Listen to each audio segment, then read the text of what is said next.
It is possible to live a life you truly love and an active life with arthritis without pain dictating what you do and when you do it.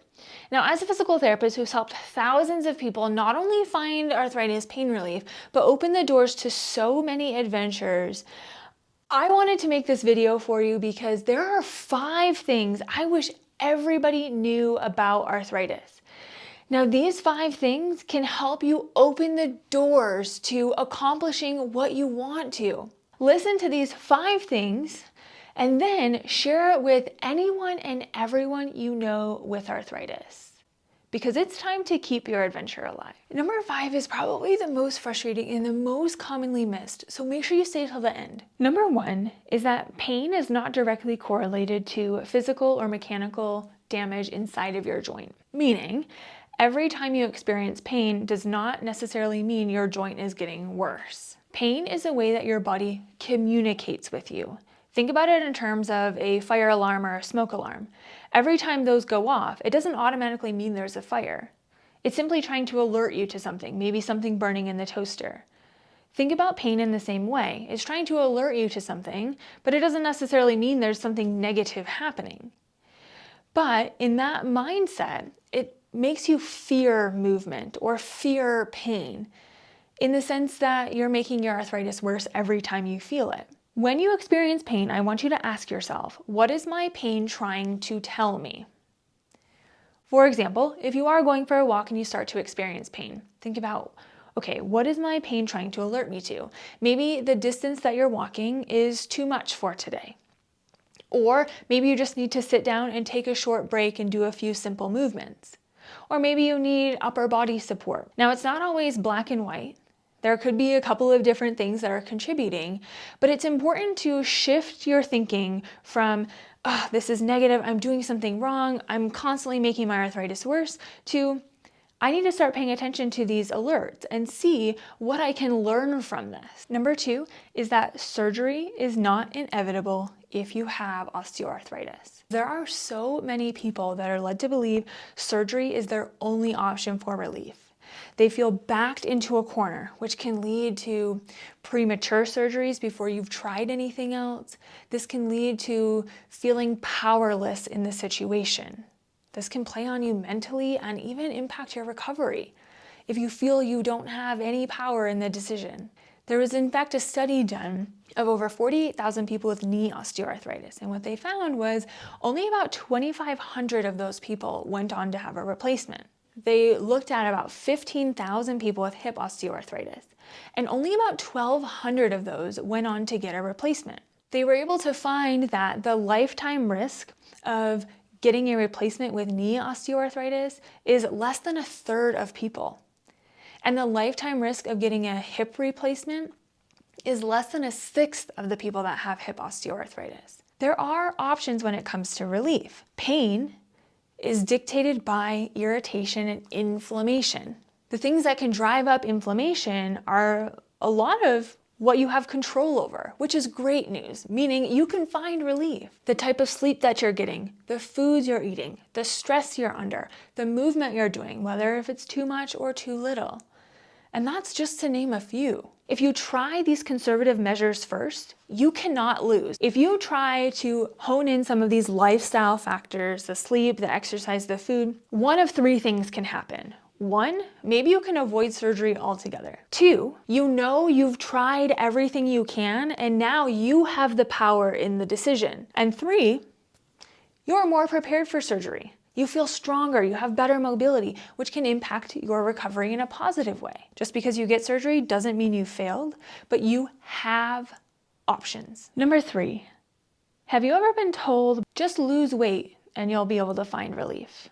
I want you to know that weight loss is not the only way to find relief. I'm sure you know how hard it is to lose weight when you're not feeling great, when your joints are hurting, when you're barely able to do any activity without significant pain. Maybe you're feeling fatigued because of all the energy that pain is taking from you. Weight loss can help pain, certainly. It can help to reduce inflammation, but so can focusing on some of these other factors. If you reach for something that feels more attainable, say focusing on getting 7 to 8 hours of sleep a night, or maybe it's making a couple of swaps for anti-inflammatory foods, reducing the amount of inflammatory foods you're eating, or simply moving 5 to 10 minutes a day. If you can focus on making these small changes, weight loss can come secondary because maybe you'll have more energy, maybe your joints won't be hurting as much. Don't perseverate on the weight loss side of things. It may become easier to lose weight once you start to feel better. Number 4 is exercise should make you feel better, not worse. Too many times I hear from people who have tried certain exercises, maybe even tried physical therapy in the past, and said, I have significant pain or I feel worse afterwards. It's important to not continue to push through significant pain. And I like to think about it this way. When you start to experience pain, you start to dig a little hole. Continuing to push through that pain, driving up irritation, digs that hole even deeper, making it that much harder to climb out of. When it comes to osteoarthritis, it's figuring out how to adapt your movement to make your body feel good. There are millions of different movements and millions of ways to do them. Don't feel like you need to do one specific movement to get better at something. For example, like stairs. If you want to get better at stairs, going up and down the stairs is not the only way to do that. There are so many ways to help you build strength, find the balance, build your stamina. If you're looking for a good beginner video, this is one I would recommend. There's not a no pain, no gain mentality. Instead, it's making your joints feel good, even if it feels easy. For all of my avid or past exercisers out there that feel like you need to be dripping in sweat or you need to exercise for 60 minutes in order for it to count. You'll get there. You'll get to those higher impact exercises. You'll get to those quicker ones, those longer workouts. But right now, you have to adapt to what your body is giving you. And sometimes that means slowing down. Constantly flaring up and increasing your pain significantly is not going to get there. Now, there certainly may be some discomfort when you're trying new movements, but you don't want significant pain. I like to think about that as maybe pain above a 5 out of 10 or higher. Exercise should make you feel better, not worse. Number 5, the one that I am the most frustrated about. Think about when you went to an appointment because you were having joint pain or you already maybe were diagnosed with osteoarthritis. Say I go in with knee osteoarthritis. Odds are they're going to look at my knee and how it moves. They're going to take an image of my knee and then make a decision based on that. There's a major problem with this. Your entire body is connected. The way that your ankle moves and how strong it is, the way that your hip moves and how strong it is, the way that your back moves and how strong it is, directly impacts how your knee moves. So just because you're experiencing pain in one joint does not mean that's the joint that's causing the issues. Only looking at the joint that's painful can be a huge disservice. A lot of times I find people have missing mobility in their ankle, which can limit the way that you go down the stairs or can change the way that you walk, which can then create knee pain.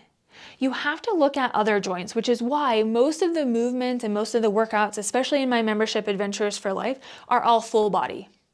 Because it's very interesting. People are like, oh, I move fine, like it's just my knee that I have trouble with.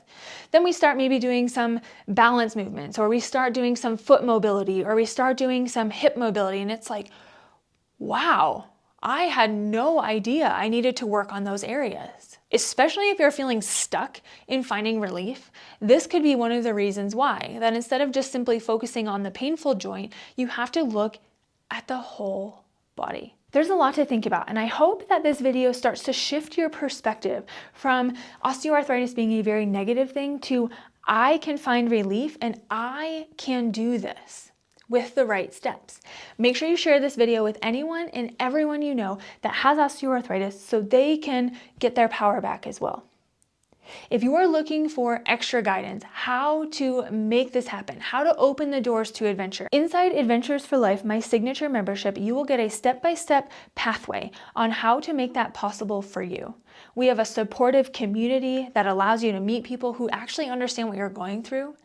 I have specific workouts that your joints will actually like. You will be able to start in a place that matches your fitness level. If you want to learn more about Adventures for Life, click the link down below. I can't wait to see you inside.